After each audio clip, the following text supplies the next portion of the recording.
ဘန်ကောက်က MRT BTS ရထားလိုင်းတွေအားလုံးကိုစီးလို့ရတဲ့ကတ်မျိုးရှိလာလို့မေးကြတဲ့သူတွေအတွက်ပါ BTS နဲ့ MRT ရထားလိုင်းအပါအဝင်တခြားရထားလိုင်းတွေအားလုံးကိုစီးလို့ရတဲ့ရထားစီးကတ်မျိုးမရှိပါဘူးဗျ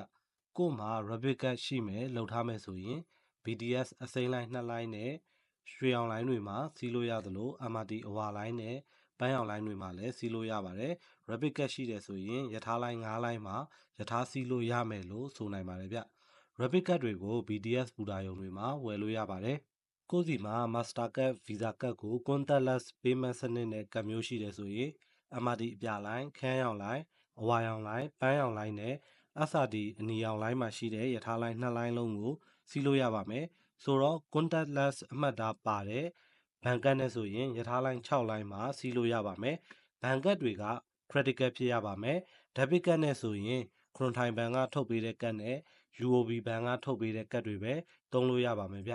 ရထားတစ်ခါစီးတိုင်းလက်မှတ်တစ်ခါဝယ်မလုပ်ချင်တဲ့သူတွေအတွက် Rapid ကတ်နဲ့ Contactless စနစ်ပါတဲ့ Credit ကတ်ရှိတယ်ဆိုရင်ရထားလိုင်းအတော်များများကိုစီးလို့ရတယ်လို့ဆိုနိုင်ပါတယ်ဗျ